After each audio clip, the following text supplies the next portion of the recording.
പ്രജകളുടെ ക്ഷേമം ഉറപ്പുവരുത്താൻ വേണ്ടി രാജാവിന് എന്തും ചെയ്യാം.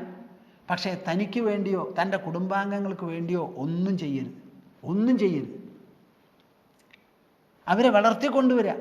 അവരിൽ ഒരാൾ രാജാവാണെങ്കിൽ ആകട്ടെ, അതിനുള്ള യോഗ്യത അവർ തന്നെ വളർത്തിയെടുക്കണം.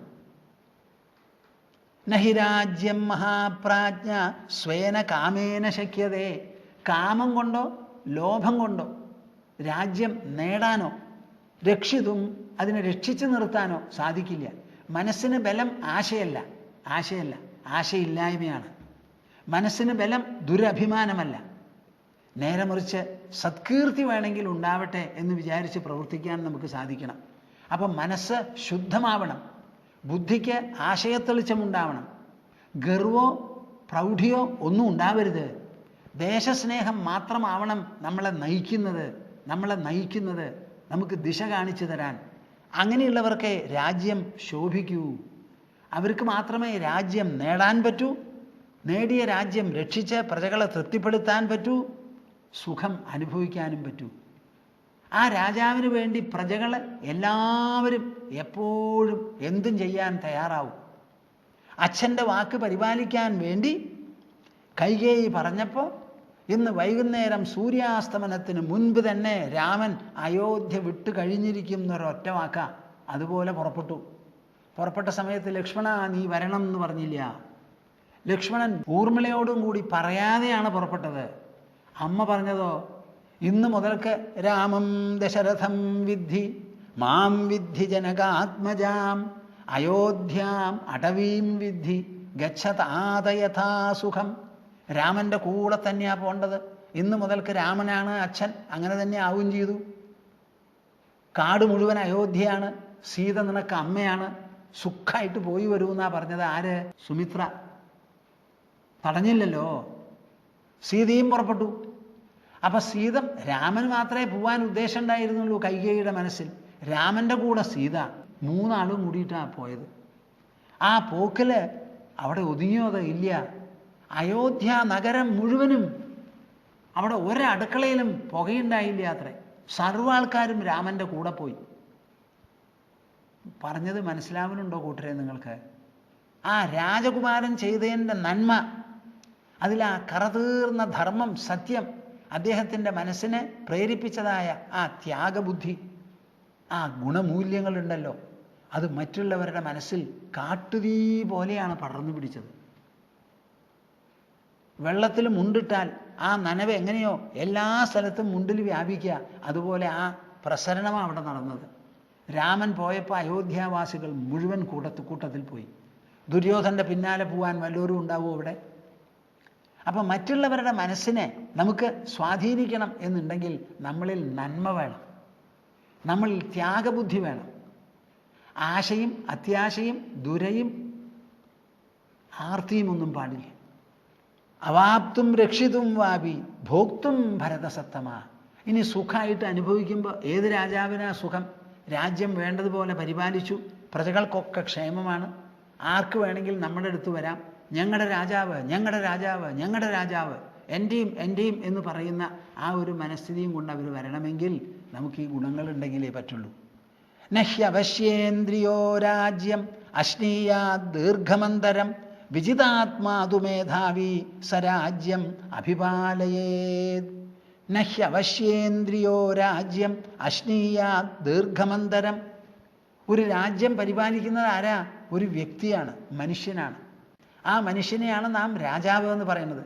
സിംഹാസനത്തിൽ ഇരുന്നോട്ടെ, രാജധാനിയിൽ വസിച്ചോട്ടെ, പക്ഷേ ആ ആൾ മനുഷ്യ വ്യക്തിയാണ്. ആ വ്യക്തിയിൽ ശരീരഘടന എങ്ങനെയാ? മറ്റുള്ളവരെ പോലെയാ. 5 ഇന്ദ്രിയങ്ങളുണ്ട് നമ്മളെ പിടിച്ചു വലിക്കാൻ. ആ 5 ഇന്ദ്രിയങ്ങളെ വേണ്ടതുപോലെ നിർത്തിയില്ലെങ്കിൽ എന്ത് സംഭവിക്കും?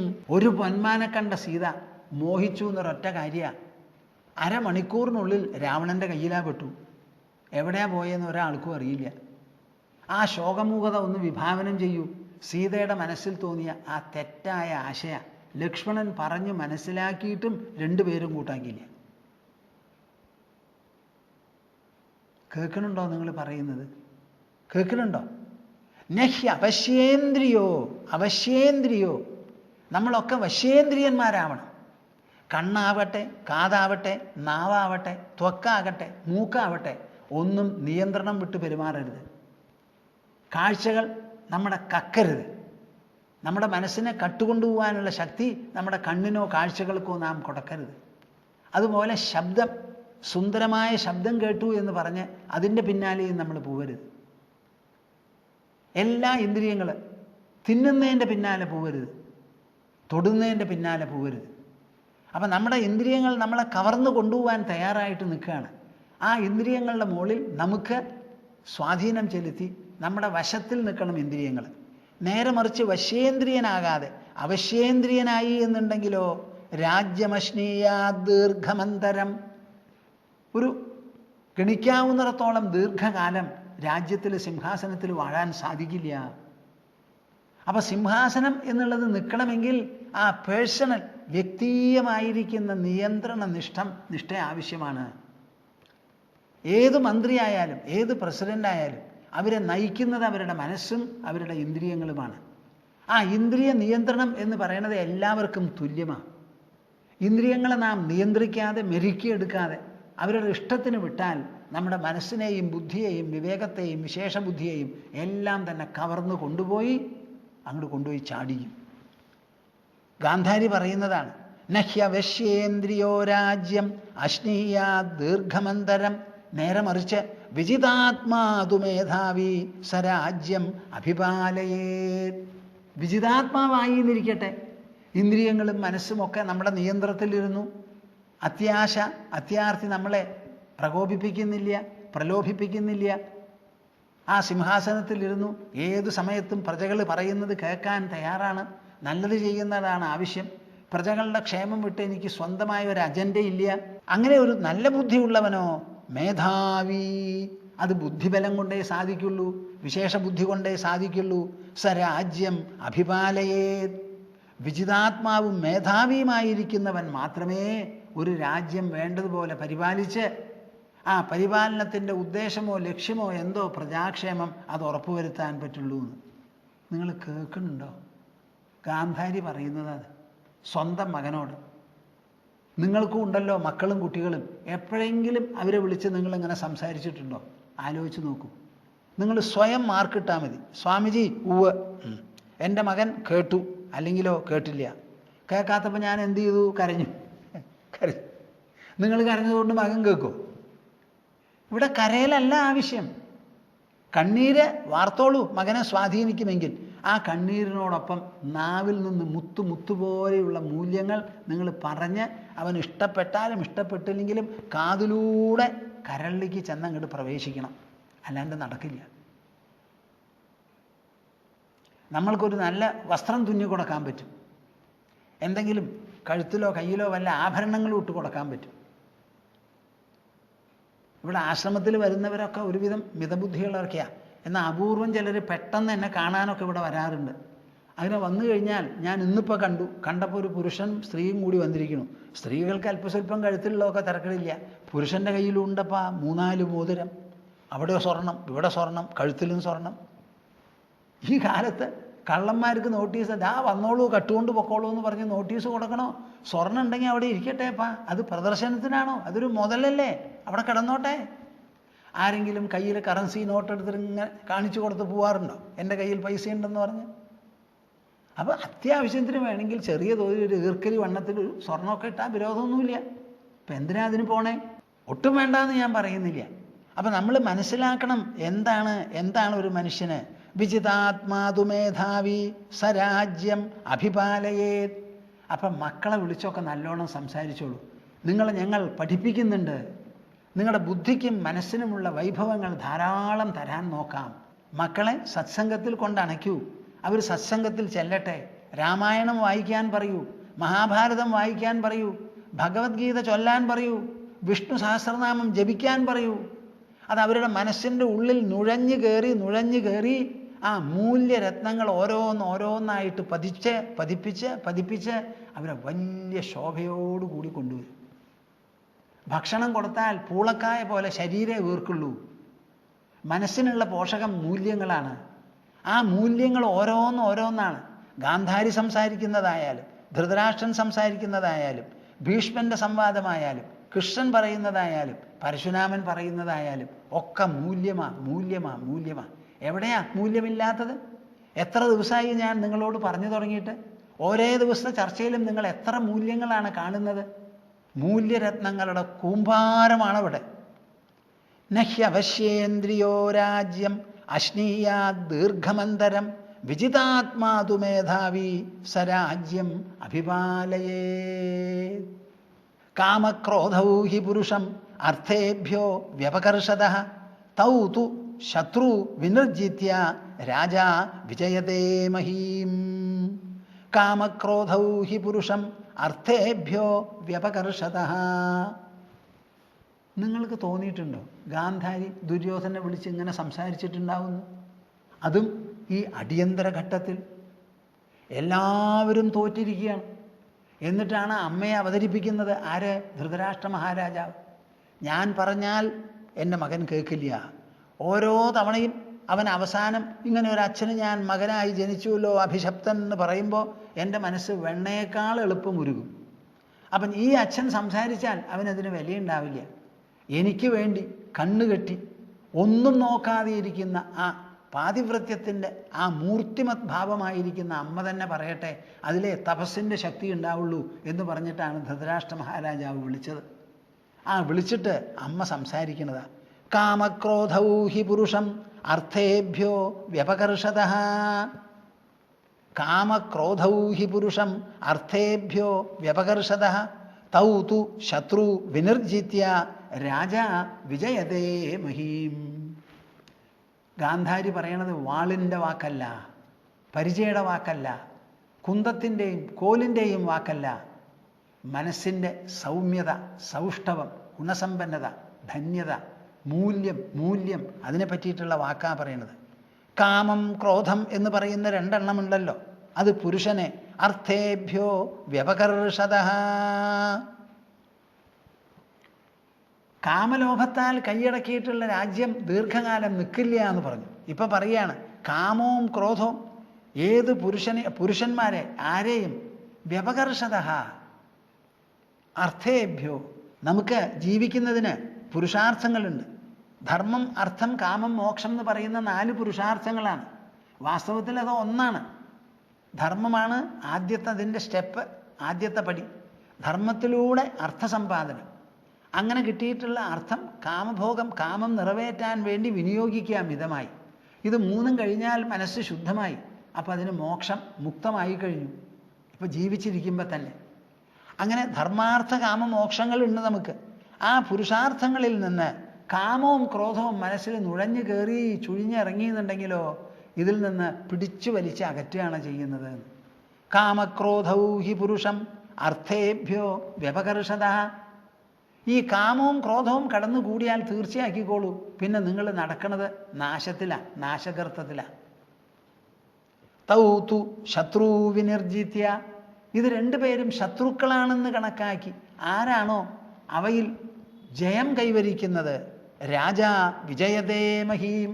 ആ രാജാവിന് മാത്രമേ അർത്ഥവത്തായി സിംഹാസനത്തിലിരുന്ന് പ്രജാക്ഷേമം ഉറപ്പുവരുത്തി എല്ലാവർക്കും സ്തുത്യർഹനായി ഇഹത്തിലും പരത്തിലും വാഴ്ത്തത്തക്ക വിധത്തിൽ ജീവിക്കാൻ പറ്റുള്ളൂ.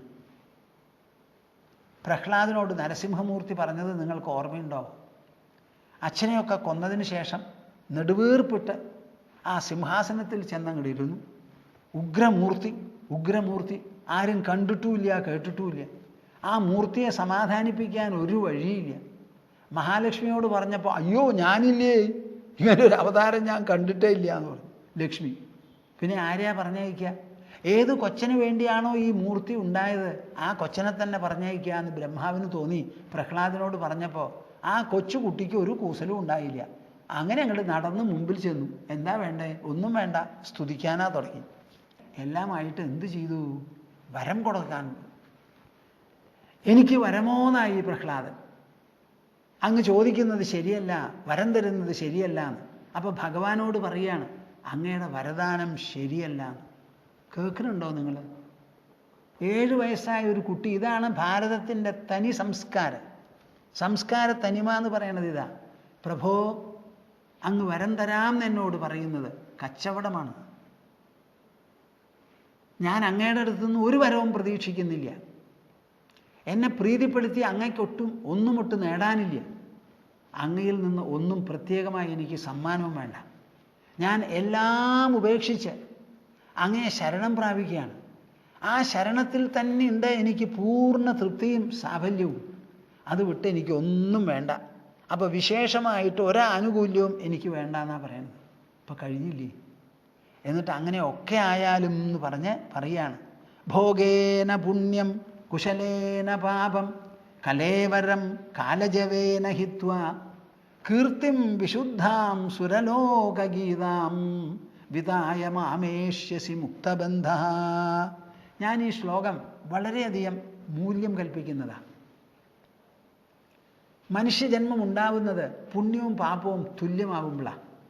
എല്ലാവരുടെ ജന്മത്തിലും പുണ്യവും ഉണ്ടാവും പാപവും ഉണ്ടാവും. ആരെങ്കിലും ഒരാൾ വന്ന് പറയുകയാണ് ജനിച്ചത് മുതൽക്ക് ഇന്നേ വരെ എനിക്കൊരു കഷ്ടപ്പാടും ഉണ്ടായിട്ടില്ല എന്ന്, ആ മനുഷ്യൻ വിഡ്ഢിയാൻ നമ്പർ 1. ജീവിതത്തിൽ കഷ്ടപ്പാട് പിന്നെ ആർക്കുള്ളതാ? നമ്മുടെ കുട്ടികൾക്കും പേരക്കിടാങ്ങൾക്കും. ഈ ലോകം എന്തോ അത് മുഴുവനും നമ്മൾ അനുഭവിക്കണം. പുണ്യം കൂടിയാൽ ദേവന്മാർ, പാപം കൂടിയാൽ മൃഗയോനികൾ. പാപവും പുണ്യവും തുല്യമായ മനുഷ്യജന്മം എന്നാണ് പുരാണത്തിൻ്റെ കണക്ക് കൂട്ടൽ. അപ്പോൾ ഇവിടെ ജീവിക്കുമ്പോൾ നമുക്ക് സുഖാനുഭവം ഉണ്ടാവും, ഒപ്പത്തിൽ ദുഃഖം ഉണ്ടാവും. ഈ സുഖദുഃഖങ്ങൾ ഒരുപോലെ മനസ്സിനെ പൂരിപ്പിക്കുന്നതാണ്. അങ്ങനെ രണ്ടിൻ്റെയും മീത പോവുമ്പോഴും രണ്ടിൻ്റെയും ഉറവിട സ്ഥാനത്ത് എത്തുമ്പോഴുമാണ് നമുക്ക് സാഫല്യം. അതാണ് ട്രാൻസെൻഡൻസ് എന്ന് പറയുന്നത്. ഉഭയാതീതനായി കഴിയൂ എന്നാണ് ഉദ്ധവനോട് പറഞ്ഞത്. വളരെ വിശേഷപ്പെട്ടതാണ്. അപ്പോൾ ഭോഗേന പുണ്യം കുശലേന പാപം. രാജസ്ഥാനത്തിരുന്ന് സിംഹാസനത്തിലിരുന്ന് ഇരിക്കാൻ കൂട്ടാക്കണില്ല പ്രഹ്ലാദൻ. അച്ഛൻ പോയി അവിടെ ആരെങ്കിലും ഇരുന്നേ പറ്റുള്ളൂ. എനിക്ക് വേണ്ട പ്രഭു എന്നാണ് പറയണത്. അത് പറ്റില്ല എന്ന് മഹാവിഷ്ണുവും നരസിംഹവും. അപ്പോൾ ഈ രാജസിംഹാസനത്തിൽ ഇരിക്കുമ്പോൾ സുഖാനുഭവങ്ങൾ ധാരാളം ഉണ്ടല്ലോ, എന്ത് വേണമെങ്കിൽ അനുഭവിക്കാമല്ലോ. ആ ഭോഗം കൊണ്ട് പുണ്യം ഒടുക്കൂ എൻ്റെ പൊന്നുകുട്ടി. കുശലേന പാപം. ഈ കണ്ട പ്രജകളുടെ മുഴുവൻ ക്ഷേമം പരിപാലിക്കുക എന്ന് പറഞ്ഞാൽ ഒരു കുടുംബം ഭരിക്കുന്നവരാണ് നിങ്ങളൊക്കെ ഗൃഹസ്ഥന്മാർ. ആ കുടുംബ ഭരണം 3-4 അംഗങ്ങളുള്ള കുടുംബത്തിനെ ഭരിക്കാൻ വലിയൊരു ഭാരമാണ്. അപ്പം രാജ്യം മുഴുവനും തൻ്റെ കുടുംബമായി പ്രജകളെ മുഴുവനും പരിപാലിക്കാൻ എത്ര വിഷമം വേണം? അത് വലിയൊരു ഭാരമാണ്. കുശലേന പാപം. അവരുടെ യോഗക്ഷേമം ഉറപ്പുവരുത്തുന്ന വലിയ ഭാരം സഹിക്കുന്നത് വഴി പാപവും ഒടുക്കൂ എന്നാണ് പറയുന്നത്. നിങ്ങൾ കേൾക്കുന്നുണ്ടോ ഈ പറയുന്നത്? എത്ര വിശേഷപ്പെട്ട ചിന്താഗതിയാണ്. ഭോഗേന പുണ്യം കുശലേന പാപം. സുഖമനുഭവിക്കുന്നത് വഴി പുണ്യങ്ങളൊക്കെ അങ്ങോട്ട് അവസാനിപ്പിക്കുക. പ്രജാക്ഷേമം പരിപാലിക്കുന്ന കൊടും ഭാരം, ആ പെരുകിയ ഭാരം അത് ചുമക്കുന്നത് വഴി പാപവും തീർക്കുക. കലേവരം കലേവരം കാലജവേന ഹിത്വ. ഈ ശരീരം കാലത്തിൻ്റെ ഗതിക്ക് വിധേയമായി ജനിച്ചു വളർന്നതാണ്. കുറേ കാലം കഴിയുമ്പോൾ അത് തന്നെത്താനെ വീഴും. അപ്പോൾ ഈ ശരീരം കാലനിർമ്മിതമായ ശരീരം ആ കാലത്തിനെ സഹിക്കുന്നത് വഴി, കാലത്തിനെ അനുവർത്തിക്കുന്നത് വഴി അതും പോട്ടെ. കീർത്തിം വിശുദ്ധാം സുരലോകഗീതാം. അപ്പോഴേക്കും ഈ പ്രഹ്ലാദൻ്റെ നന്മയും രാജഭരണവും അദ്ദേഹത്തിൻ്റെ മഹത്വവും ലോകത്തിലെ എല്ലാവർക്കും മനസ്സിലാവും. ലോകത്തിലുള്ളവരും കീർത്തിക്കും, പരലോകത്തിലുള്ളവരും കീർത്തിക്കും. അങ്ങനെ ഇഹ പരലോകങ്ങളിൽ നിന്റെ കീർത്തി വേണ്ടതുപോലെ പരത്തിയതിന് ശേഷം വിതായ മാമേഷ്യസി മുക്തബന്ധ. ബന്ധങ്ങളെല്ലാം തീർന്ന് എൻ്റെ അടുക്കിലേക്ക് വാ എന്നാ പറഞ്ഞത്. ഇതാണ് ഏറ്റവും വിശേഷപ്പെട്ടൊരു കാര്യം മനസ്സിലാക്കേണ്ടത്. ആ ഒരു നില വരണമെങ്കിൽ രാജാവ് എങ്ങനെയിരിക്കണം? കാമക്രോധൗ ഹി പുരുഷം അർത്ഥേഭ്യോ വ്യപകർഷതഃ തൗ തു ശത്രു വിനിർജിത്യ രാജാ വിജയതേ മഹീം. സിംഹാസനത്തിലിരുന്ന് ആ സിംഹാസന ജീവിതമുണ്ടല്ലോ, രാജ്യഭരണം, അതിൽ വിജയശ്രീ ലാളിതനാകണമെങ്കിൽ, വിജയം കൈവരിക്കണമെങ്കിൽ തൗ തു ശത്രു വിനിർജിത്യ. 2 ശത്രുക്കളുണ്ട്. അത് പുറമേയുള്ള ശത്രുക്കളല്ല. ദുര്യോധന, നീ വിചാരിക്കണു ഭീമനാണ് നിന്റെ ശത്രു, അർജുനാണ് നിന്റെ ശത്രു, യുധിഷ്ഠിരനാണ് നിന്റെ ശത്രു എന്ന് നീ വിചാരിക്കണു. അല്ല അല്ല. നിന്നെ പെറ്റു വളർത്തിയ അമ്മ പറയണത് കേക്ക്, മനസ്സിലാക്ക്. നിന്റെ ശത്രു കാമം, ക്രോധം. അത് രണ്ടും ഉള്ളിലുള്ളിടത്തോളം കാലം നിനക്ക് ഹസ്തിനപുരം സിംഹാസനത്തിലിരുന്നാൽ ശരിയാവില്ല. നേരെ മറിച്ച് ഇത് രണ്ടും നീ ജയിച്ചു എന്നുണ്ടെങ്കിലോ രാജാ വിജയതേ മഹീം, ഈ ഭൂമി മുഴുവനും അടക്കി ഭരിക്കാൻ നിനക്ക് സാധിക്കും. ഈ ഭരണം എന്ന് പറയുന്നത് കൈവിരലും കൈപ്പടവും നടത്തുന്നതല്ല, കണ്ണും മൂക്കും നടത്തുന്നതല്ല, കാലും വാളും നടത്തുന്നതല്ല. ഭരണം എന്ന് പറയുന്നത് ആസൂത്രിതമായിരിക്കുന്ന ഓരോ കാര്യനിർവഹണം കൊണ്ടാണ് വരുന്നത്. അത് മുഴുവനും നടക്കുന്നത് മനസ്സിലാണ്, ബുദ്ധിയിലാണ്. മനസ്സിലാണ്, ബുദ്ധിയിലാണ്. ആ മനസ്സ് കാമക്രോധ പീഡിതമായി അതിന് അടിമയായി എന്നുണ്ടെങ്കിൽ വന്നു മണ്ണ് കപ്പി ദൗർബല്യം. ഓരോ കാര്യത്തിലും ആലോചിച്ച് വേണ്ടതുപോലെ മനസ്സിലാക്കണമെങ്കിൽ നമ്മുടെ ബുദ്ധിക്ക് നല്ല പവിത്രത വേണം. നിന്റെ മനസ്സ് കലങ്ങിയതാണ്, നിന്റെ ബുദ്ധിക്കോ മോഹം പിടിപെട്ടിരിക്കുന്നു അതിന്. അതുകൊണ്ട് നിനക്ക് നല്ല വഴി കാണുന്നില്ല. മഹാരാജാവായി ഈ ഭൂമി മുഴുവനും പാലിക്കണമെങ്കിൽ ഒറ്റ വഴിയേ ഉള്ളൂ. തൗതു ശത്രു വിനിർജിത്യ രാജാ വിജയതേ മഹീം. കാമക്രോധങ്ങളെ ശത്രുവായി കണ്ട് എന്തു വേണം? അവയെ ജയിക്കണം. ആ ജയമില്ലാത്തതാണ് എൻ്റെ പൊന്നുമോനെ നിനക്കുള്ള തകരാറ്. നിങ്ങൾ കേൾക്കുന്നുണ്ടോ? ദുര്യോധൻ്റെ കാര്യം അവിടെ ഇരിക്കട്ടെ. ഗാന്ധാരിയുടെ ഈ വാക്യങ്ങൾ എത്ര മധുരമാണെന്ന് ആലോചിച്ച് നോക്കൂ. സർവ്വ അമ്മമാരും ഇത് മനസ്സിലാക്കേണ്ടതാണ്. നിങ്ങളുടെ കുട്ടികളോട് പറയേണ്ടതാണ്. കാണാപ്പാഠം പഠിക്കൂ കൂട്ടരെ. ഗാന്ധാരി എന്താ സംസാരിച്ചത് അവസാനം ദുര്യോധൻ്റെ അടുത്ത് നിന്ന്? ദുര്യോധനൻ മുമ്പിൽ നിൽക്കുമ്പോഴേ ഇങ്ങനത്തെ വാക്കുകൾ അമ്മയുടെ ഹൃദയത്തിൽ നിന്ന് വരുള്ളൂ. ഇവിടെ ദുര്യോധനെ അനുകരിക്കാനല്ല നമ്മൾ പോകുന്നത്, ഗാന്ധാരിയെ അനുസരിക്കാനാണ് പോകുന്നത്. അവിടെ ദുര്യോധനൻ ഇല്ലാതെ ഈ വാക്ക് പറഞ്ഞാൽ അതിന് വിലയില്ല. രാവണനില്ലാതെ രാമൻ്റെ വൈഭവം നമ്മൾ പുറത്തു വരില്ല. രാമായണം വായിച്ചിട്ടൊക്കെ രാവണീയന്മാരാവാൻ പോവുക അല്ലല്ലോ. നമ്മൾ രാമൻ്റെ അനുയായികളാണ് ആവാൻ പോകുന്നത്. കാമക്രോധൗ ഹി പുരുഷം അർത്ഥേഭ്യോ വ്യപകർഷതഃ തൗതു ശത്രു വിനിർജിത്യ രാജാ വിജയതേ മഹീം. ഏകീഭൂതൈർമഹാപ്രാജ്ഞൈഃ ശൂരൈഃ അരിനിബർഹണൈഃ പാണ്ഡവൈഃ പൃഥിവീം താതാ ഭോക്ഷ്യസേ സഹിതസുഖീ. കേൾക്കുന്നുണ്ടോ നിങ്ങൾ? ഗാന്ധാരിയുടെ വാക്ക. വലിയൊരു ഹൃദയമാണ് ഗാന്ധാരിക്ക്. ആരാ ഇങ്ങനെ ചെയ്യുക? ഭർത്താവ് അന്ധനാണെന്നറിഞ്ഞപ്പോൾ എനിക്കും അന്ധത എന്നൊരൊറ്റ കെട്ട 2 തവണയേ അത് അഴിച്ചിട്ടുള്ളൂ. അങ്ങനെ കെട്ടി ജീവിച്ചവരാ. ഏകീഭൂതൈഃ മഹാപ്രാജ്ഞൈഃ ശൂരൈഃ അരിനിബർഹണൈഃ പാണ്ഡവൈഃ. പാണ്ഡവന്മാരുണ്ടല്ലോ, പാണ്ഡുപുത്രന്മാർ. നിന്റെ സഹോദരന്മാരെ പറ്റി നിനക്കറിയാം, മറ്റുള്ളവരെ പറ്റിയും നീ അറിയേണ്ടവനാണ്. ആദ്യമേ മുതൽക്ക് നീ എന്തൊക്കെ ദ്രോഹം അവർക്ക് ചെയ്തു. കൃഷ്ണൻ അതിൻ്റെ ഒരു പട്ടിക നിരത്തി നിന്നോട് പറഞ്ഞില്ലേ? വാരണാവതത്തിൽ കൊണ്ടുപോയി പൊഷിക്കുക, അവരെ എരിച്ചു കൊല്ലാൻ നീ പരിശ്രമിച്ചു. എന്തൊക്കെ ആപത്തുകളും തകരാറുകളാണ് നീ അവർക്ക് അവരിൽ അടിച്ചേൽപ്പിച്ചത്. അതൊക്കെ അവർ തരണം ചെയ്ത് വന്നത് എന്തിൻ്റെ മെടുക്ക? ദേഹമെടുക്കല്ല, ദേഹമെടുക്കിനേക്കാളേറെ മനോമെടുക്കാണ്. അവരുടെ മനസ്സിൻ്റെ വൈഭവമാണ്, ബുദ്ധിയുടെ വൈഭവമാണ്, ഹൃദയത്തിൻ്റെ ആ കസവ്. അതാണ് അതിന് കാരണം. അപ്പം അവർ ഏകീഭൂതൈഃ മഹാപ്രാജ്ഞൈഃ ശൂരൈഃ അരിനിബർഹണൈഃ. അവരിതേവരെ നിന്നോട് യുദ്ധം ചെയ്തിട്ടില്ല. സഹോദരന്മാരാണ് നിങ്ങൾ, പക്ഷെ അവർ അരിനിപുണന്മാരാണ്. അർജുനൻ്റെ കയ്യിൽ ഗാണ്ഡീവമുണ്ട്, പാശുപതാസ്ത്രമുണ്ട്. യുധിഷ്ഠിരൻ ഒട്ടും കുറഞ്ഞവനല്ല. അർജുനൻ്റെ മകൻ അഭിമന്യു കെങ്കേമനാണ്. ഭീമനോ എല്ലാവരും കേമന്മാരാ. എന്തു വേണമെങ്കിൽ ചെയ്യാം. എത്ര ശത്രുക്കൾ വന്നാലും ടപ്പൊന്ന് പൊടിക്കാനേ ഉള്ളൂ. വനവാസ സമയത്ത് ദുര്യോധന അവർ കഷ്ടപ്പെട്ട് അങ്ങനെ വിഷമിക്കണത്, ദാരിദ്ര്യത്തിലും കഷ്ടപ്പാടിലും അപമാനത്തിലും കിടന്ന് ഉഴലണത് കണ്ട് രസിക്കണമെന്ന് പറഞ്ഞ് നീ അവിടെ ചെന്നില്ലേ? എന്നിട്ട് എന്തുണ്ടായി? നിന്നെ തടുക്കാൻ ആകാശത്തിൽ നിന്നാണ് ഗന്ധർവ സൈന്യം ഇന്ദ്രൻ പറഞ്ഞയച്ചത്. ആ സൈന്യത്തിൻ്റെ മുൻപിൽ നിനക്ക് നിൽക്കാനായോ? നിന്റെ കയ്യിൽ അമ്പുണ്ടായിരുന്നില്ലേ? വില്ലുണ്ടായിരുന്നില്ലേ? ഞാൻ കേമനാണെന്ന് പറഞ്ഞില്ലേ? നിന്റെ ഉറ്റബന്ധു നിന്നെ ചൊടിപ്പിച്ച് സംസാരിച്ച് തുണച്ചു നിൽക്കാനായിട്ടൊരു കർണനുണ്ട്. കർണൻ്റെ ആ അസ്ത്രശസ്ത്ര പാടവം എവിടെ പോയി? ഗന്ധർവന്മാരുടെ മുൻപിലൊക്കെ അസ്തമിച്ചില്ലേ? അവർ പിടിച്ചു കെട്ടിയില്ലേ നിന്നെ? അർജുനൻ വന്ന് എന്ത് ചെയ്തു? ഒറ്റയ്ക്ക് അവർക്ക് പോകാനുള്ള പഴുത് മുഴുവനും കംപ്ലീറ്റ് ആയിട്ട് അടച്ചു ആകാശത്തിൽ. അപ്പോഴാണ് ചിത്രസേനൻ വന്ന് അടിയറ പറഞ്ഞ് നമസ്കരിച്ചത്. ഇത് നീ കണ്ടതാണ്. അവർ നിബർഹണന്മാരാണ്, ശത്രുക്കളെ നശിപ്പിക്കാൻ അതിസമർത്ഥരാണ്, നിസ്തുലന്മാരാണ് അവർ. അങ്ങനെയുള്ള ആൾക്കാർ മഹാപ്രാജ്ഞൈഹി ഒറ്റ സംഭവം മതിയല്ലോ അവരുടെ മനസ്സിൻ്റെ വൈഭവം മനസ്സിലാവാൻ.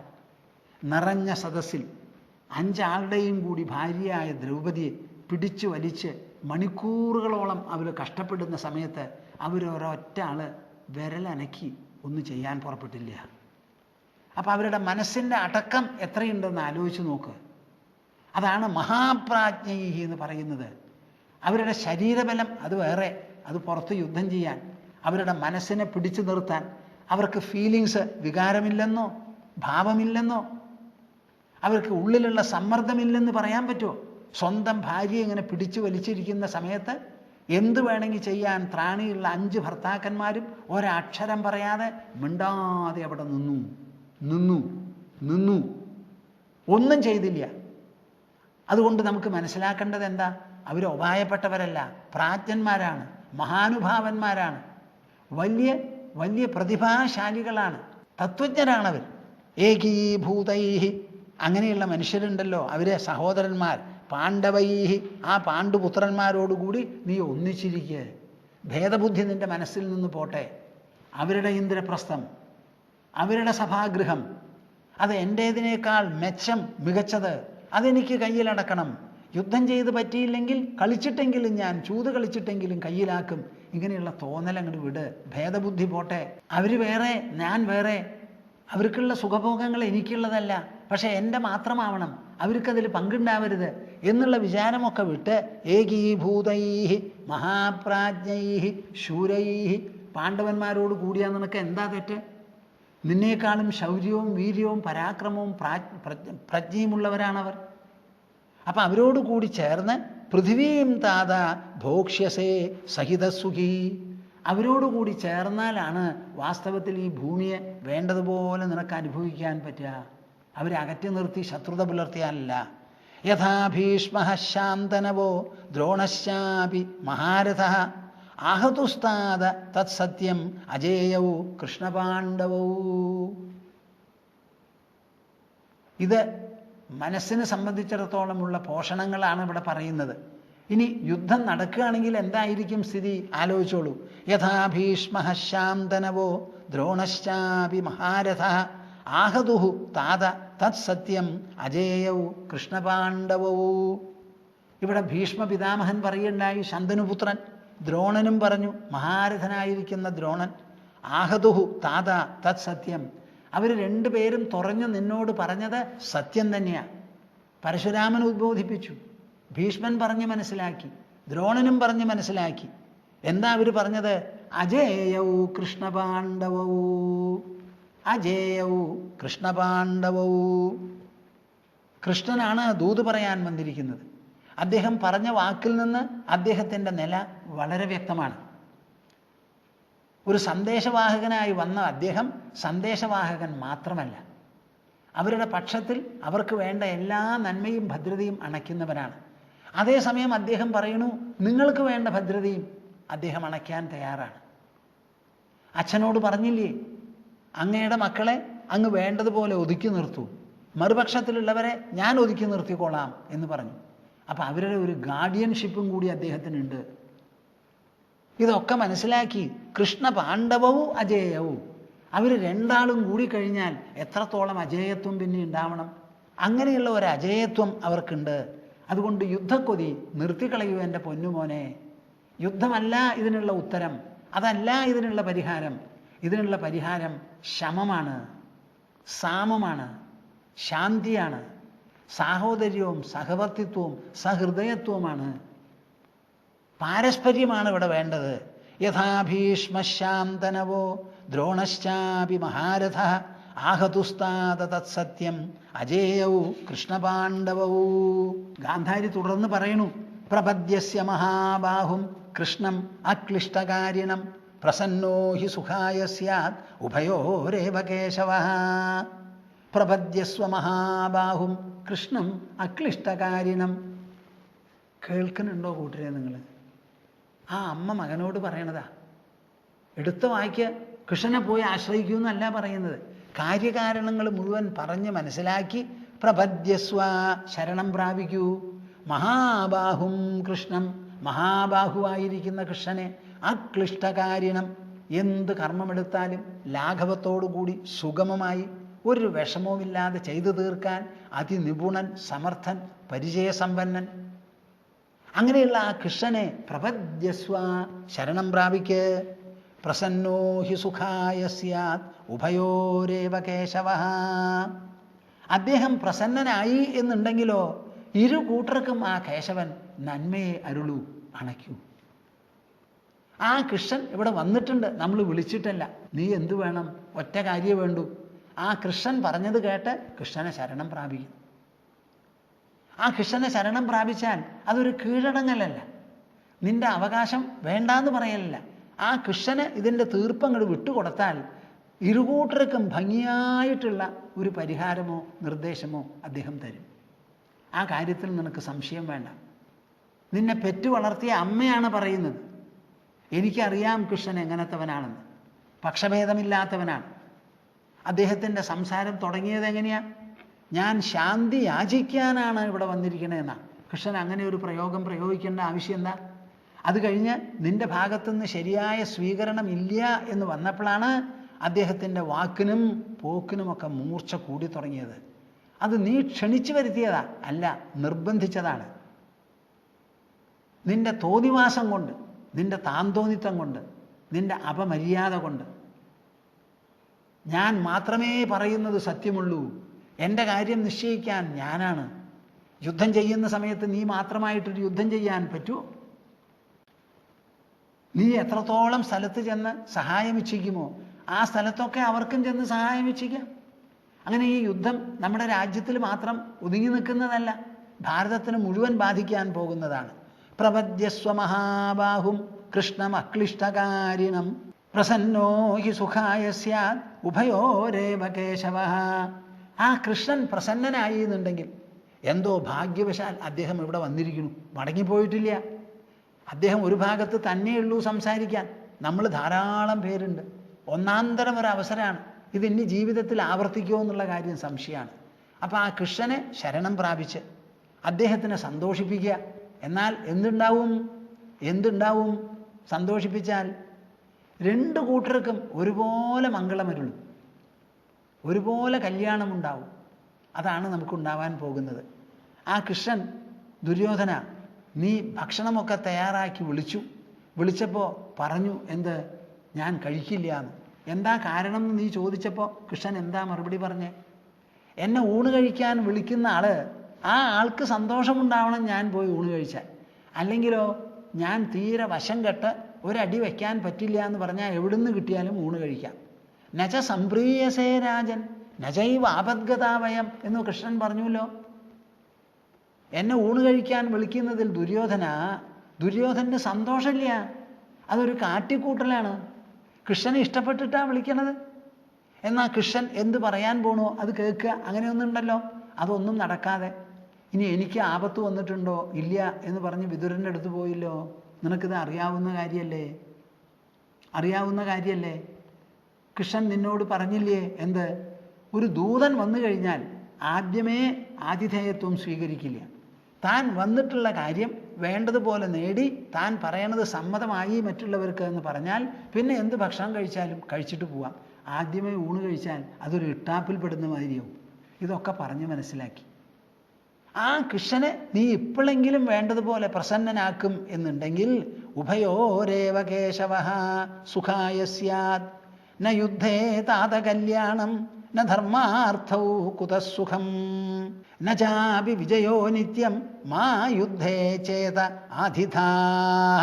ന യുദ്ധേ താത കല്യാണം ന ധർമാർത്ഥൗ കുതസുഖം ന ചാപി വിജയോ നിത്യം മാ യുദ്ധേ ചേത ആധിഥാഃ.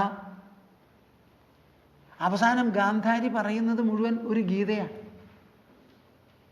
മനുഷ്യർക്ക് എല്ലാ തുറയിലും എക്കാലത്തും ഏത് പരിതസ്ഥിതിയിലും ഉൾബലം വരാൻ, അനുഗ്രഹം കിട്ടാൻ, ധന്യത നുകരാൻ വേണ്ടി പറയുന്ന ശാശ്വത മൂല്യങ്ങളാണ്. ന യുദ്ധേ താത കല്യാണം ന ധർമാർത്ഥൗ കുതസുഖം. യുദ്ധത്തിൽ താതാ മോനെ ഒരിക്കലും മംഗളമുണ്ടാവില്ല, കല്യാണമുണ്ടാവില്ല. ഒരു യുദ്ധം ചെയ്യുക, ആ യുദ്ധത്തിൽ പിന്നെ ധർമ്മം അർത്ഥം എന്നുള്ള കാര്യം പറയുക. പലരും പറയുന്നത് എന്താ? ധർമ്മയുദ്ധം എന്ന് പറയും.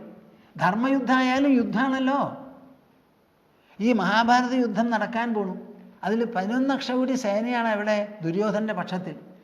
ആ സേനയെ നേരിടാൻ ഇപ്പുറത്തെ 7 അക്ഷൗഹിണിയുണ്ട്. ഇതിൽ ഒരു കൂട്ടർ മാത്രമായിട്ട് മരിച്ചില്ല, ഈ ധർമ്മപക്ഷത്തിലുള്ളവരും മരിച്ചു. അവർ മരിച്ചു എന്നുള്ളതാണ്. പക്ഷേ ധർമ്മത്തിന് വേണ്ടിയിട്ടാന്ന് പറയും. മരണം നടന്നുവോ? അവരെ കൊന്നില്ലേ? അത് നല്ല കാര്യമാണോ? അപ്പോൾ ഒരു യുദ്ധത്തിൽ ധർമ്മമല്ല യുദ്ധം, അർത്ഥം. എന്തെങ്കിലും ഒരു ജീവിതലാഭം അവിടെ കിട്ടാൻ പോകുന്നുണ്ടോ? കിട്ടാൻ പോണില്ല. കുറേ ആൾക്കാരെ കൊന്നൊടുക്കിയിട്ട് ബാക്കിയുള്ളവർ ജയഭേരി മുഴക്കുക. ഇത് ക്രിക്കറ്റ് മത്സരത്തിൽ ഒരു പാർട്ടി ജയിച്ച മാതിരിയല്ല. അവിടെ തോറ്റവർക്ക് പിന്നെയും കളിക്കാം, ഈ ജയിച്ചവരെ തോൽപ്പിക്കാം. അതുപോലെ ഇവിടെ നടക്കില്ല. ഒക്കെ മരിച്ചങ്ങോട്ട് പോവുക. ലക്ഷോപലക്ഷം ജനങ്ങൾ മരിച്ചു. എന്നിട്ട് ഞാൻ സിംഹാസനത്തിലിരുന്നു, അശ്വമേധയാഗം നടത്തി. എന്താ കാര്യം? ഒരു കാര്യമില്ല. എത്ര ഗംഭീരമായിട്ടാണ് സംസാരിക്കുന്നത്. ന യുദ്ധേ താത കല്യാണം ന ധർമാർത്ഥൗ കുതസുഖം. യുദ്ധം എന്ന് പറഞ്ഞാൽ യുദ്ധം തന്നെയാണ്, അത് കടും കയ്യാ. അതിൽ പിന്നെ നിങ്ങൾ ധർമ്മം അർത്ഥം എന്നൊന്നും പറയണ്ട, നന്മ ഒന്നും പറയരുത്. നിവൃത്തിയില്ലാതെ ചെയ്യണമെന്ന് മാത്രം. കുതസുഖം. പിന്നെയാണോ യുദ്ധത്തിൽ സുഖം? യുദ്ധം നടത്തി കഴിഞ്ഞ് യുധിഷ്ഠിരൻ വിലപിക്കുകയാണ്, വിതുമ്പുകയാണ് ചെയ്യുന്നത്. ഞാൻ ജയിച്ചിട്ടില്ല, ഞാൻ തോറ്റിരിക്കുകയാണ്, ഞാൻ കാട്ടിലേക്ക് പോകും എന്ന് പറഞ്ഞ് പുലമ്പുകയാണ് അദ്ദേഹം. അപ്പോൾ ഒരിക്കലും വിചാരിക്കരുത് യുദ്ധം സമാധാനമാണെന്നോ സുഖമാണെന്നോ. നചാപി വിജയോ നിത്യം. ഒരു യുദ്ധം കഴിഞ്ഞ് ശാശ്വതമായിരിക്കുന്ന ഒരു വിജയം നമുക്കുണ്ടാവുമോ? ഒരു യുദ്ധത്തിന് ശേഷം ഒരു വിജയമോ? എന്ത് വിജയാത്? നചാപി വിജയോ നിത്യം മാ യുദ്ധേ ചേത ആതിഥാഹ. അതുകൊണ്ട് എൻ്റെ പൊന്നു മകനെ എനിക്ക് പറയാനുള്ളത്, നിന്റെ മനസ്സ് ഒരിക്കലും യുദ്ധത്തിൽ ചെലുത്തരുത്. യുദ്ധത്തിനെപ്പറ്റി ചിന്തിക്കരുത്. ഈ കൃഷ്ണനെ യുദ്ധവാർത്തയോടുകൂടി പറഞ്ഞയക്കരുത്. ആ കൃഷ്ണൻ ഇവിടുന്ന് സമാധാനം തിരിച്ചു കൊണ്ടുപോകണം. അതിനുള്ള ആലോചനയാവണം നിന്റെ മനസ്സിൽ. നിങ്ങളെല്ലാവരും ഓർമ്മ വയ്ക്കണം, അമ്മമാരാണെന്നുണ്ടെങ്കിൽ സമയത്തിനൊത്ത് മക്കളോട് സംസാരിക്കാൻ വാചാലത വേണം. അയൽവക്കക്കാരോട് വഴക്ക് കൂടാനല്ല വാക്ക് കാണിക്കേണ്ടത്, അവനവൻ്റെ കുട്ടികളെ വേണ്ടതുപോലെ പറഞ്ഞ് മനസ്സിലാക്കാനാണ്. ഒരമ്മ എങ്ങനെ സംസാരിക്കുന്നു, എങ്ങനെ സംസാരിക്കും, എത്ര വരെ ആകാം, അതിലുള്ള നീതി, ന്യായം, മര്യാദ, ധർമ്മം, സത്യം എന്നൊക്കെ നല്ലപോലെ മനസ്സിലാക്കിക്കോളൂ. പ്രയച്ഛ പാണ്ഡുപുത്രാണാം യഥോചിതമരിന്ദമ യദീച്ഛസി സഹാമാത്യോ ഭോക്തുമർദ്ധം പ്രദീയതാം. ഗാന്ധാരി വാക്കുകളൊന്നും വിഴുങ്ങണില്ല. വളരെ വ്യക്തമായി സ്പഷ്ടമായി തന്നെയാണ് മകനെ ഉപദേശിക്കുന്നത്. അതാരും കാണാതെ ഇരിക്കുമ്പോൾ പറയല്ല, നിറഞ്ഞ സദസ്സിലാണ് സംസാരിക്കുന്നത്. മകൻ്റെ മുഖം കാണാൻ അവർക്ക് പറ്റില്ല. മകനുണ്ട് എന്നുള്ളത് മനസ്സിലായി. കണ്ണുള്ളവരെങ്ങനെ സംസാരിക്കുമോ അതിനേക്കാൾ എത്രയോ ശക്തമായി, കേമമായി, ഭംഗിയായി, ഉറപ്പിച്ച് നല്ല സ്ഥിരബുദ്ധിയോടുകൂടി നീതിയുക്തമായിട്ടാണ് സംസാരിക്കുന്നത്. 43-ാമത്തെ ശ്ലോകമാണിത്. പ്രയച്ഛ പാണ്ഡുപുത്രാണാം യഥോചിതം അരിന്ദമ യദി ഇച്ഛസി സഹാമാത്യോ ഭോക്തുമർദ്ധം പ്രദീയതാം. ചൂതുകളിയിൽ കള്ളക്കളി കളിച്ച് തോൽപ്പിച്ചിട്ടാണല്ലോ നീ അവരെ കാട്ടിലേക്കും അജ്ഞാതവാസത്തിനും പറഞ്ഞയച്ചത്. അങ്ങനെ അവർ പോയ സമയത്ത് നാഥനില്ലാത്ത ഒരു രാജ്യമായിരുന്നു ഇന്ദ്രപ്രസ്ഥം. അത് നിന്റെ അധീനത്തിൽ വന്നു, നീ 13 കൊല്ലക്കാലം അനുഭവിച്ചു എന്ന് പറഞ്ഞതുകൊണ്ട് അത് നിന്റെ ആവുന്നില്ല. എൻ്റെ പൊന്നുമോനെ മനസ്സിലാക്ക്, നിനക്ക് അവകാശപ്പെട്ട രാജ്യം പകുതിയാണ്. പകുതി നിനക്കും പകുതി യുധിഷ്ഠിരനും എന്ന് പറഞ്ഞ് നിന്റെ അച്ഛനടക്കം എല്ലാവരും കൂടി പങ്കുവെച്ച് കൊടുത്തതാണ്. അങ്ങനെ പങ്കുവെച്ച് കൊടുത്തതിന് ശേഷം നിനക്ക് എങ്ങനെയാണ് മുഴുവൻ രാജ്യം കിട്ടുക? അതിനെന്താണ് അവകാശം? എല്ലാം കൂടി ഇവിടെ നടന്നിട്ടുള്ളത് ഒരു കള്ളച്ചൂതാണ്. ആ കള്ളച്ചൂതിൽ യുധിഷ്ഠിരനെ തോൽപ്പിച്ചു. എന്നിട്ട് അദ്ദേഹത്തിൻ്റെ നന്മ കൊണ്ട്, ഔദാര്യം കൊണ്ട്, ആ രാജബുദ്ധിയുടെ മഹിമയുടെ പേരിൽ അദ്ദേഹം നിങ്ങൾ പറഞ്ഞതുപോലെ രാജ്യം വെച്ച് അങ്ങോട്ട് കളിച്ചു. കളിയിൽ തോറ്റപ്പോൾ രാജ്യവും പോയി എന്ന് നീ പറയുകയാണ്. അവർ പോവാൻ കൂട്ടാക്കി. അവർ പോവാതെ ഞങ്ങൾ പോവില്ല എന്ന് പറഞ്ഞ് യുധിഷ്ഠിരനോ അല്ലെങ്കിൽ സഹോദരന്മാരിൽ ആരെങ്കിലും ഒരാളോ 4 പേരോ തടുത്തങ്ങോട്ട് നിന്നിട്ടുണ്ടായിരുന്നെങ്കിൽ എന്തായിരിക്കും നിന്റെ സ്ഥിതി? നിന്റെ രാജ്യവും കൂടി നഷ്ടപ്പെട്ടു പോയിട്ടുണ്ടാവും. രാജ്യവും കൂടി നഷ്ടപ്പെട്ടു പോയിട്ടുണ്ടാവും. പകുതി രാജ്യത്തിനേ നിനക്ക് അവകാശമുള്ളൂ. ആ പകുതി രാജ്യം മന്ത്രിമാരും ബാക്കിയുള്ള പ്രമുഖന്മാരും എല്ലാം ആയി സുഖമായി അനുഭവിക്കണം എന്ന് നീ ഉദ്ദേശിക്കുന്നുണ്ടെങ്കിൽ ആദ്യം വേണ്ടത് എന്താ? അവർ വനവാസം കഴിച്ച് അജ്ഞാതവാസം കഴിച്ച് മടങ്ങി വന്നിരിക്കുന്നു. ഈ സമയത്ത് നിങ്ങളുടെ അടുത്തുനിന്ന് തട്ടിയെടുത്ത രാജ്യമിതാ നിങ്ങളെ തിരിച്ചേൽപ്പിക്കുന്നു എന്ന് പറഞ്ഞ് അപരാധബോധത്തോടു കൂടി ക്ഷമ യാചിച്ചുകൊണ്ട് അങ്ങോട്ട് കൊടുക്കുക. അത് കൊടുക്കാതെ ഈ പകുതി പോലും നിനക്ക് അനുഭവിക്കാൻ സാധിക്കില്ല. ഇതിലെങ്ങാനും വഴക്കും വെക്കാണവും യുദ്ധവുമായിട്ട് നീ പുറപ്പെട്ടാൽ എന്തുണ്ടാവും? നീയും ഉണ്ടാവില്ല, നിന്റെ പകുതി രാജ്യവും ഉണ്ടാവില്ല. ഇപ്പം പകുതിയെങ്കിലും നിനക്ക് കിട്ടാൻ സാധ്യതയുണ്ട്. അവരില്ലാത്തപ്പോൾ മുഴുവൻ അനുഭവിക്കുകയും ചെയ്തു.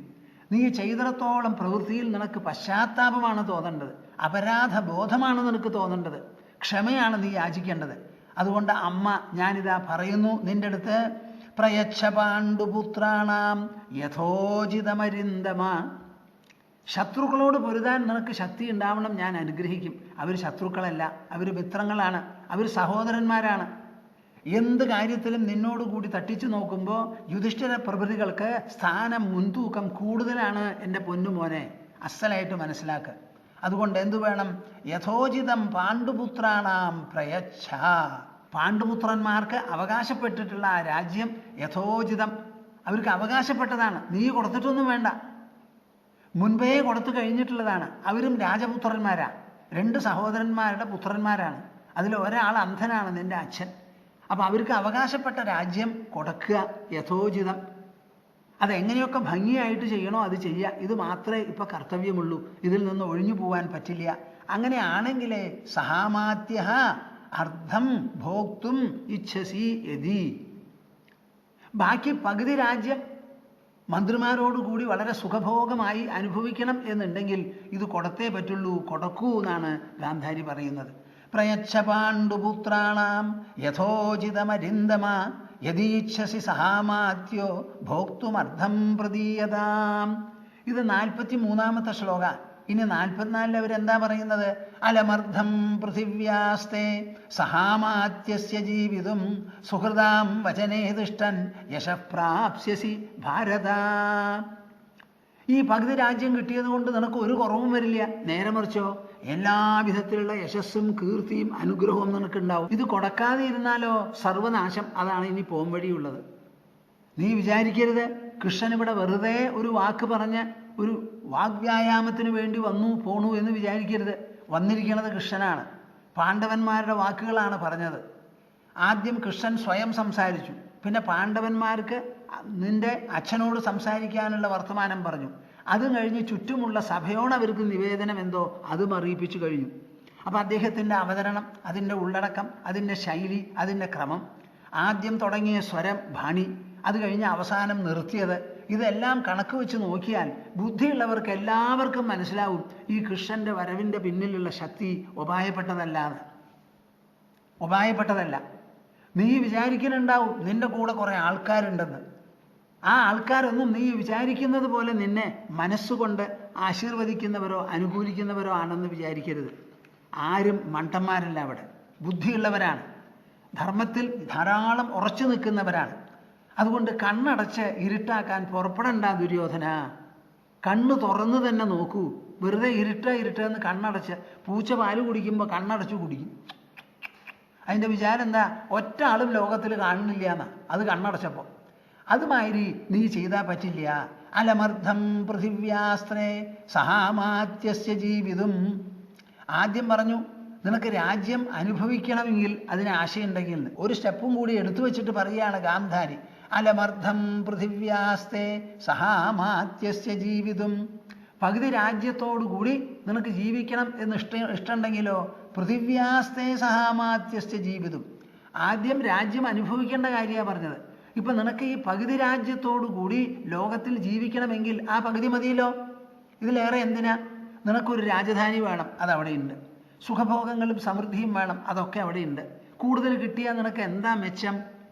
ഒരു വായ, ഒരു നാവ്, ഒരു വയറ്, 2 കയ്യ് കിടക്കാൻ ഒരു കട്ടിൽ, 2 കട്ടിലിൽ കിടക്കാൻ പറ്റുമോ നിനക്ക്? യാത്ര ചെയ്യുമ്പോൾ 2 തേരിൽ സഞ്ചരിക്കാൻ പറ്റുമോ? അതൊന്നും പറ്റില്ലല്ലോ. അപ്പം അവരവരെ അനുഭവിക്കാൻ എത്ര സാമഗ്രികളുണ്ടെങ്കിലും അനുഭവിക്കാനുള്ള ശരീരം ഒന്നാണ്, അതിലുള്ള അവയവങ്ങളും ഓരോന്ന് പരിമിതമാണ്. അപ്പം നിനക്ക് അനുഭവിക്കാൻ ഇത് അലമർദ്ധം, പകുതി രാജ്യം ധാരാളമായി. പൃഥിവ്യാസ്തേ സഹാമാത്യസ്യ ജീവിതം, അമാത്യന്മാരോടുകൂടി ജീവിക്കണമെങ്കിൽ അമാത്യന്മാരുടെ സംഖ്യ കുറയ്ക്കണ്ട, അവരെല്ലാവരും അവിടെ ഇരുന്നോട്ടെ, ശമ്പളം ഇഷ്ടം പോലെ വാരിക്കോരി കൊടുക്കൂ, നിന്റെ അമാത്യ സദസ്സ് ഇടയ്ക്കിടയ്ക്ക് നടത്തിക്കൊണ്ടിരിക്കൂ, അവർ ഉപദേശിക്കട്ടെ. ഈ പകുതി രാജ്യം നീ വേണ്ടതുപോലെ ഭരിച്ചാൽ മതി ദുര്യോധന, നിന്റെ യശസ്സിനും നിന്റെ കീർത്തിക്കും പരലോകപ്രാപ്തിക്കും എല്ലാമായി. സുഹൃതാം വചനേ തിഷ്ഠൻ യശപ്രാപ്സ്യസി ഭാരത. പക്ഷെ ഒരു കാര്യം, നിന്നെ പെറ്റു വളർത്തിയ എനിക്ക് അറിയാമല്ലോ നിന്റെ സ്വഭാവം എന്താണെന്ന്. ചെറുപ്പകാലം മുതൽക്ക് അമ്മയെക്കാളും അധികം ഒരൊറ്റ ആൾക്കും അറിയില്ല. ഞാൻ പറഞ്ഞ് മനസ്സിലാക്കി തരണു.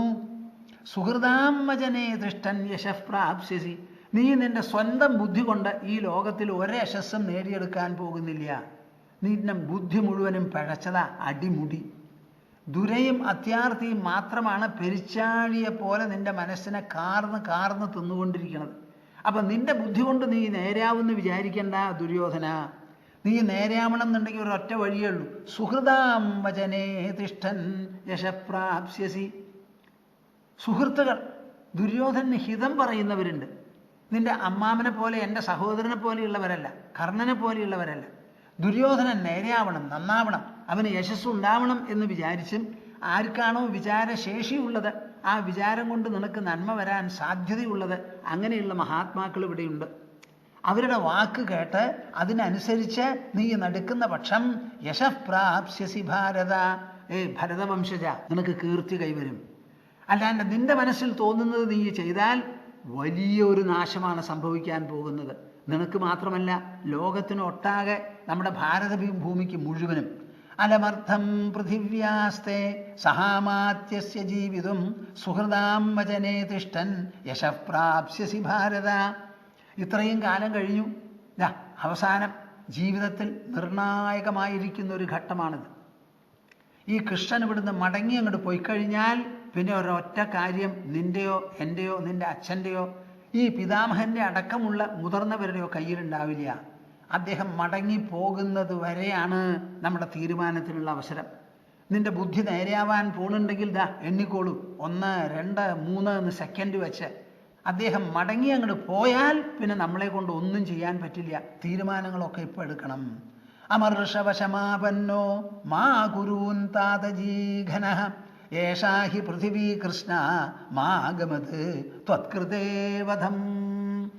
ഒരു ഭാഗത്ത് ഇന്നത് ചെയ്യണം എന്ന് പറയാം, അത് ചെയ്തില്ലെങ്കിൽ വരാൻ പോകുന്ന ഭവിഷ്യത്ത്, അപകടം, അപായം, നാശം, അതും ഗംഭീരമാണ്, തടുക്കാൻ പറ്റില്ല എന്ന് പറഞ്ഞ് കാണിച്ചു കൊടുക്കണം.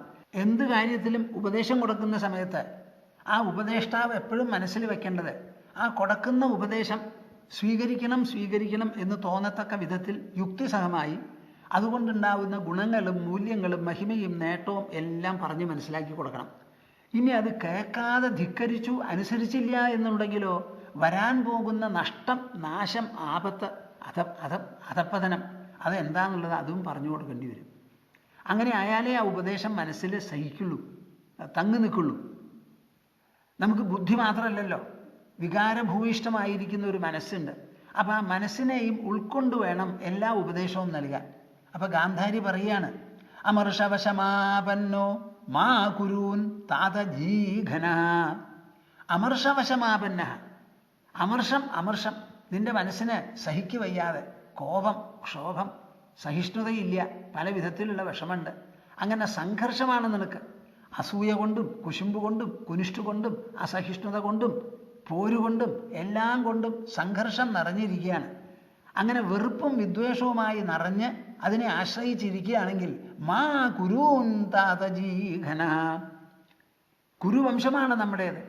കുരു പഴയ കാലത്ത് എത്രയോ ഗംഭീരമായി മഹത്തായിട്ടുള്ള തപസ് ചെയ്തിട്ടുണ്ട്. നമ്മുടെ വംശത്തിൽപ്പെട്ടവരൊക്കെ തപസ് ഇഷ്ടപ്പെടുന്നവരാ. തപസ്സാണ് അവരുടെ ജീവിതത്തിൽ പ്രധാനം. വെറും സിംഹാസനത്തിലിരിക്കുക മാത്രമല്ല, ആവശ്യത്തിനൊത്ത് തപസ് ചെയ്തിട്ടുണ്ട്. കൃഷ്ണനെ പറ്റി പറയുമ്പോൾ ഞാൻ നിങ്ങളോട് പറഞ്ഞുവല്ലോ, കൃഷ്ണനും രുക്മിണിയും കൂടി ഹിമാലയത്തിൽ ചെന്ന് 12 കൊല്ലം കഠിനമായ തപസ്സനുഷ്ഠിച്ച് അതിനുശേഷമാണ് പ്രദ്യുമ്നൻ എന്ന് പറയുന്ന കുട്ടിയുണ്ടായതെന്ന്. അപ്പോൾ ക്ഷത്രിയ വംശത്തിൽ ജനിച്ചവർക്ക് എല്ലാവർക്കും തന്നെ ഉള്ളിൽ നിന്ന് വേണം ബലം കിട്ടാൻ.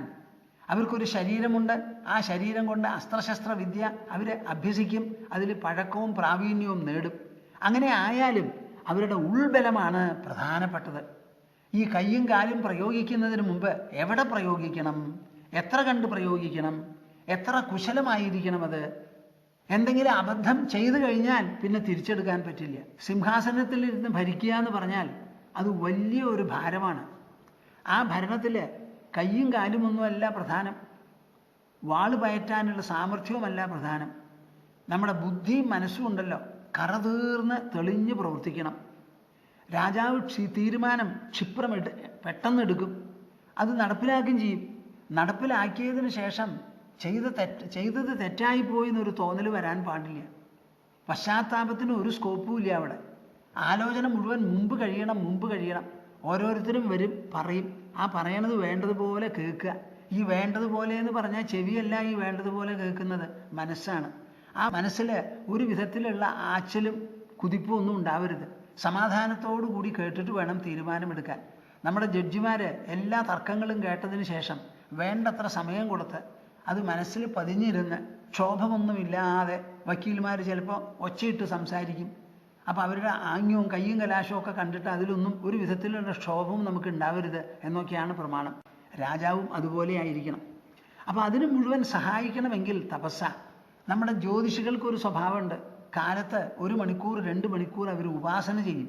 എന്നാലേ കവടി നിരത്തി വേണ്ടത് വേണ്ട മാതിരി അവരുടെ മനസ്സിൽ തോന്നുള്ളൂ. എല്ലാവരും നിരത്തണത് കവടിയാണ്, രാശിചക്രവും നോക്കുന്നത് ഒരുപോലെയാണ്.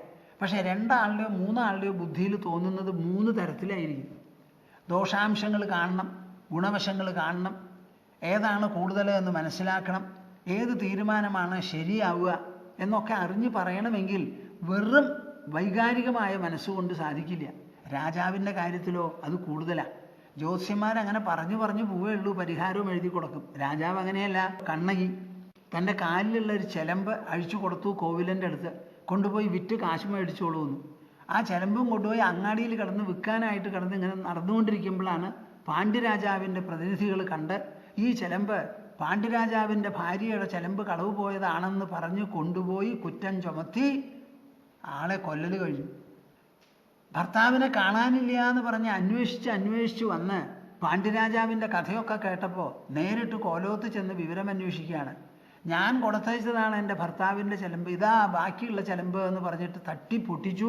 അതിലുള്ള ജ്വൽസ്, അതിലുള്ള രത്നങ്ങളൊക്കെ നിങ്ങളുടെ രാജ്ഞിയുടെ ചെലമ്പിലുണ്ടോ എന്ന് ചോദിച്ച് അത് പൊട്ടിച്ചപ്പോൾ ഇല്ല. ആ ഒരു ഷോക്കിൽ പാണ്ഡ്യരാജാവ് ഉടനെ മരിച്ചുപോയി എന്നാണ് പറയുന്നത്. നിങ്ങൾ എന്തു പറയണു? അപ്പം രാജസ്ഥാനത്തിരിക്കുക, രാജകാര്യങ്ങൾ നടത്തുക എന്ന് പറഞ്ഞാൽ ഉപായപ്പെട്ട കാര്യങ്ങളൊന്നുമല്ല. അമർഷവശമാപന്നോ മാ കുരൂൻ താത് ജീഘന. ദുര്യോധന, നീ ഇരിക്കുന്നത് കുരുസിംഹാസനത്തിലാണ്. കുരുവും അതിന് മുമ്പുള്ള ആൾക്കാരും എല്ലാവരും വളരെയധികം തപസ് ചെയ്ത് ആ തപശക്തിയോടുകൂടി പരിലാളിച്ചു കൊണ്ടുവന്ന സിംഹാസനവും രാജവംശവുമാണിത്. അതിലിരുന്ന് ഭരിക്കുന്ന സമയത്ത് ഈ കുശുമ്പും കുനുഷ്ടും ഒന്നും ശരിയാവില്ല. മനസ്സ് കുരുടിപ്പാമ്പ് പോലെ ആയാൽ പറ്റില്ല. നല്ല മനസ്സായിരിക്കണം. ആ മനസ്സോടുകൂടി പ്രവർത്തിച്ചാലും ചിന്തിച്ചാലുമേ കാര്യം നേരെയാവുള്ളൂ. അമർഷവശമാപന്ന, അമർഷത്തിന് വിധേയമായി മാ കുരൂൻ താത ജീഘന. ഈ കുരുവംശത്തിനെ മുഴുവൻ നീ മുടിക്കരുതേ. വന്നിരിക്കുന്നത് കൃഷ്ണനാണ്, പറഞ്ഞു മനസ്സിലാക്കിയത് അദ്ദേഹമാണ്. അതിനുശേഷം ആരൊക്കെ ഇവിടെ സംസാരിച്ചു? വിതുരൻ സംസാരിച്ചു, ഭീഷ്മ പിതാമഹൻ സംസാരിച്ചു, പരശുരാം മഹർഷി സംസാരിച്ചു, നിന്റെ അച്ഛനും നിന്നോട് സംസാരിച്ചു. എന്നിട്ട് അച്ഛനായിട്ട് എന്നെ വിളിച്ച് മകനോട് പറയാൻ വേണ്ടി വിളിച്ചു പറഞ്ഞിട്ടാണ് ഞാനിവിടെ വന്നിരിക്കുന്നത്. അപ്പം എൻ്റെ ഈ സംസാരത്തിൻ്റെ സ്ഥാനം അതെപ്പോഴാണ് വന്നത്, എന്താണ് ഉദ്ദേശം, ഇതൊക്കെ നീ മനസ്സിലാക്കണം. ഇതിൽ നിന്ന് വരാൻ പോകുന്നത് ഒന്നുകിൽ നീ സന്തോഷമായി യശസ്കരനായി ജീവിക്കും പകുതി രാജ്യത്തോടു കൂടി, അല്ലെങ്കിലോ കുരുവംശം മുഴുവനും മുടിഞ്ഞു പോവും നിന്റെ ദുഷ്ടമായിരിക്കുന്ന നീക്കത്താൽ. അമർഷവശമാപന്നോ മാ കുരൂൻ താതജീഘന യേഷാഹി പൃഥിവീ കൃഷ്ണ മാഗമത് ത്വത്കൃതേ വധം. ഈ സദസ്സിൽ എത്ര പേരുണ്ട് ദുര്യോധന? ആ ഉള്ള ആൾക്കാരുടെ മധ്യത്തിൽ നീ ഒരുത്തൻ മുരടനെ ചൊല്ലിയാണ് ഈ നാശം സംഭവിക്കാൻ പോണത്. കൃഷ്ണൻ മടങ്ങി അങ്ങോട്ട് പോയാൽ വേറെ ഒരാൾക്കും ഇതിൽ പങ്കുണ്ടാവാൻ പാടില്ല. അപ്പം നീ ഇപ്പം എടുക്കുന്ന നിലപാട്, നിന്റെ പിടിവാശി അല്ലെങ്കിൽ നിന്റെ വിവേകം, ഇതിനെ ആശ്രയിച്ചിരിക്കും ഏഷാഹി പൃഥിവീ കൃഷ്ണ, ഈ ഭൂമി മുഴുവനും നശിക്കാനാ പോണത്. മാ ഗമത്വത്കൃതേവധം, ഒരൊറ്റ ദുര്യോധനൻ, മുരടൻ ദുര്യോധനൻ, ഗാന്ധാരിയുടെ സീമന്തപുത്രൻ, ധൃതരാഷ്ട്ര മഹാരാജാവിൻ്റെ ആദ്യത്തെ പുത്രൻ, അവൻ്റെ മുരടത്വം കൊണ്ട് ഈ ഭൂമി മുഴുവനും നശിച്ചു, എല്ലാവരും കൊല്ലപ്പെട്ടു, എല്ലാവരും ചത്തു, മരിച്ചു, തീപ്പെട്ടു എന്ന് കേൾക്കരുത്. അതിനു വേണ്ടിയിട്ടാണ് അമ്മയുടെ മനസ്സിൽ നിന്ന് എൻ്റെ ഹൃദയം ചുട്ടുകൊണ്ട് ഞാൻ സംസാരിക്കുന്നത്. അമർഷവശമാപന്നോ മാ കുരൂൻ താതജീഘനഃ യേഷാഹി പൃഥിവീ കൃഷ്ണ മാ ഗമത് ത്വത്കൃതേ വധം. നോക്കൂ ആ അമ്മയുടെ വാക്കുകൾ, അതിൽ എത്രമാത്രം അന്തസ്സാരമുണ്ടെന്ന് ആലോചിച്ച് നോക്കൂ. ദുര്യോധൻ്റെ തെറ്റായിട്ടുള്ള നീക്കം കൊണ്ട് സംഭവിക്കാൻ പോകുന്നത് നമ്മുടെ ഭൂതലം മുഴുവനും നശിക്കാനാ പോകുന്നത്. ഒരൊറ്റ ആളുടെ വാക്കുകൊണ്ട്, പോക്കുകൊണ്ട്, തീരുമാനം കൊണ്ട്, പിടിവാശി കൊണ്ട്, ദുർബുദ്ധി കൊണ്ട്, അന്ധത കൊണ്ട്, അവിവേകം കൊണ്ട്, അസഹിഷ്ണുത കൊണ്ട് വരാൻ പോകുന്നതാ. നാശം അനവധിയാണ്, അതിന് കാരണം ഒരൊറ്റൊരുത്തനാ. യച്ഛത്വം മന്യസേ മൂഢ ഭീഷ്മദ്രോണകൃപാദയഃ യോത്സ്യന്തേ സർവശക്തിയേതി നൈതത് അദ്യ ഉപപദ്യതേ. നിങ്ങൾ കേൾക്കുന്നുണ്ടോ പ്രേക്ഷകരെ? ആ ഗാന്ധാരി സംസാരിക്കുന്നത് വ്യാസദേവൻ ഒന്നുവിടാതെ പറയുകയാണ്. ഒരമ്മ എങ്ങനെയൊക്കെ ചിന്തിക്കണം, എത്ര വിശാലമാവണം. പ്രധാനപ്പെട്ട മക്കളോട് സംസാരിക്കുമ്പോൾ മക്കളെ പെറ്റുവളർത്തിയത് അമ്മയാണ്. അപ്പം ആ അമ്മയ്ക്കില്ലാത്തത് മക്കൾക്ക് ഉണ്ടാവുമെന്ന് നിങ്ങൾ വിചാരിക്കരുത്. ഒരു മകന് നല്ല ബുദ്ധി ഉണ്ടെങ്കിൽ ആ ബുദ്ധി അവന് എവിടുന്ന് കിട്ടി? അമ്മ പെറ്റ ശരീരത്തിൻ്റെ ഭാഗമാണ് ഈ ബുദ്ധി. അപ്പം അമ്മയിൽ ആ ബുദ്ധി ഇല്ലെങ്കിൽ മകന് കിട്ടിയിട്ടുണ്ടാവില്ല. പക്ഷേ അമ്മമാരത് ഉപയോഗിക്കണില്ല. അവരെ അടുക്കളയിലും പണിയും ഒക്കെ ആയിട്ട് നടക്കണു. ഇന്നത്തെ കാലത്ത് അങ്ങനെയല്ല.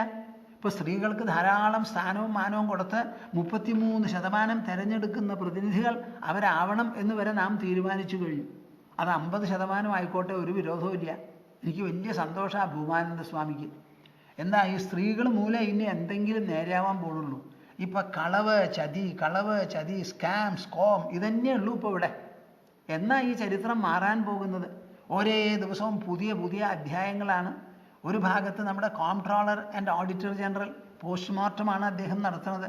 സംഭവങ്ങളൊക്കെ കഴിഞ്ഞതിന് ശേഷം 1-2 കൊല്ലം കഴിഞ്ഞിട്ടൊക്കെയാണ് അദ്ദേഹത്തിൻ്റെ വിലയിരുത്തലും പഠനവും നിഗമനങ്ങളും ഒക്കെ വരിക. ഏത് സർക്കാരിനാണ് നല്ല പേര് ഇവിടെ കിട്ടിയിട്ടുള്ളത്? ഒക്കെ തട്ടിച്ചവരും മോഷ്ടിച്ചവരുമാണ്. ഇതെങ്ങനെയാണ് അത് നടക്കുക? എനിക്ക് തോന്നുന്നു സ്ത്രീകളാവുമ്പോൾ കുറച്ച് ഭേദമാവുന്നു. ആ സ്ത്രീകളുടെ മഹത്വവും കൂടി നിങ്ങൾ മനസ്സിലാക്കണം. അവസാനമായിട്ട് ധൃതരാഷ്ട്രൻ തോറ്റ് തുന്നം പാടിയിട്ടാണ് ഭാര്യയെ വിളിച്ചിരിക്കുന്നത്, ഗാന്ധാരി. ആ ഗാന്ധാരി പറയുന്ന വാക്കിൽ എന്തുമാത്രം ധർമ്മ പതക്കങ്ങൾ ഉണ്ടെന്ന് നിങ്ങളെല്ലാവരും ഗ്രഹിക്കണം. ഈ സ്ത്രീകളെ ഇടിച്ചു താഴ്ത്തി ജീവിക്കാനുള്ള ഒരു പ്രവണത ഈ മൊരടൻ പുരുഷന്മാർക്കുണ്ട്.